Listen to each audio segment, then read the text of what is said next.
Marrëveshja e nënshkruar në Peshkopi mes ministrave të brendshëm të Shqipërisë Besfort Lamallari dhe atij të Maqedonisë së Veriut Pançe Toshkovski nuk mund të zbatohet pa kaluar në parlamentet e të dyja vendeve.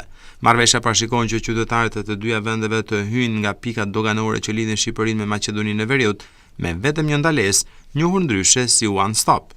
Ndonse në momentin e nënshkrimit ministrat deklaruan implementimin të marrëveshjes në muajin korrik, kjo mbetet pezull përsa kohë ende nuk janë ratifikuar në parlamentet e të dyja vendeve.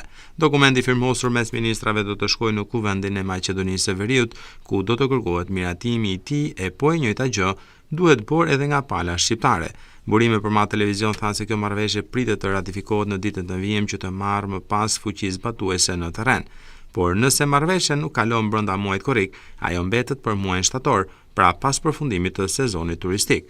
Gjithsesi, qytetarët e të dyja vendeve mirëpresin këtë marrëveshje e cila shkurton kohë gjatë udhëtimit të ndërsjellët mes shtetasve të Shqipërisë dhe atyre të Maqedonisë së Veriut.